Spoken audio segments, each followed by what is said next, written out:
Hello guys, welcome to my another mini vlog. आज चाहिँ हामी नेपालगञ्ज जाँदैछौँ भाइ र म। भाइ चाहिँ रेडी भएर बाटोमा आइसकेको थियो अनि मलाई रेडी हुन चाहिँ टाइम लाग्यो, त्यसैले म ढिला आएँ र म फिट चेक दिँदैछु घुमी अनि म चाहिँ सेन्टर फ्रेस खानु पर्यो भनेर सेन्टर फ्रेस खाँदैछु। अनि मम्मी चाहिँ मामा घरतिर फोन गर्दै हुनुहुन्थ्यो अनि मम्मी चाहिँ बाटोमा आउनु भएको छ हामीलाई बिदा गर्न। अनि हामी चाहिँ मम्मीसँग बिदा मागेर बाई बाई गर्दै मम्मीलाई हामी लाग्यौँ नेपालगञ्जको यात्रामा।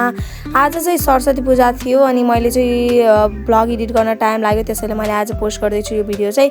अनि त्यसको लागि एकदमै क्षमा प्रार्थी छु म। अनि हामी चाहिँ यस्तो चिसो मौसममा चाहिँ नेपालगञ्ज जाँदैछौँ होइन। अनि माघको महिना चिसो त हुने भइहाल्यो नै त्यसै पनि। अनि त्यसै गरी घाम त लागेको थियो तर त्यति न्यानो चाहिँ थिएन। अनि बाइकमा चाहिँ चिसो पनि थियो। अनि हामी चाहिँ नेपालगञ्ज जाँदैछौँ। अनि एकछिन रुममा पनि पुग्यौँ हामी। त्यहाँबाट रुमबाट हामी चाहिँ भाइको क्याम्पसतिर लाग्यौँ। अनि हाम्रो चाहिँ नेपालगञ्जमा अरू पनि धेरै कामहरू थियो अनि तपाईँहरूले यो ब्लगमा देख्न सक्नुहुनेछ कि हामीले आजको दिन कसरी बितायौँ। हामी चाहिँ भाइको क्याम्पसमा पुग्यौँ लुम्बिनी प्राविधिक विश्वविद्यालयमा। अनि म त्यहाँ पुगेर भाइको साथीहरूसँग सर म्यामहरूसँग कुराकानी गरेँ। त्यसै गरी सरस्वती पूजाको प्रसादहरू खाएर म चाहिँ कृष्ण सार एफएममा पुगेँ। त्यहाँ चाहिँ मेरो सानो काम थियो। आशा छ तपाईँहरूले छिट्टै नै मेरो केही एउटा सानो काम देख्नुहुनेछ भन्ने मैले विश्वास गरेको छु। अनि मलाई चाहिँ भाइले मिठाई ल्याइदिएको थियो चक्लेट, अनि म चक्लेट खाएँ। अनि त्यसपछि हामी चाहिँ बास नेपालको सभा हलतर्फ लाग्दैछौँ।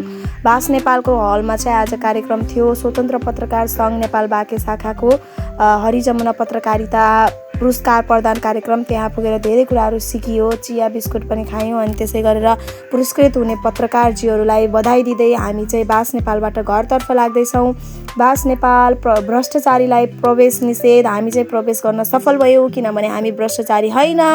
अनि त्यसै गरेर हामी चाहिँ घरतर्फ आयौँ। साँझ भइसकेको थियो, 3-4 बजिसकेको थियो। घरमा आउँदा चाहिँ हालत त्यस्तो भइसकेको थियो। अनि हाम्रो चाहिँ तोरी पनि उखेल्न थियो। त्यसपछि हामीले चेन्ज गरेर कपडा हामी तोरी बारीतिर पुग्यौँ। अनि त्यसै गरी हामी भाइ र म चाहिँ तोरी उखेल्न लाग्यौँ। मम्मी चाहिँ घाँस काट्न जानुभयो। आजको हाम्रो दिन चाहिँ यसरी नै बित्यो। आजको ब्लग म यहीँ अन्त्य गर्छु। लास्टसम्म हेरिदिनु भएकोमा धन्यवाद।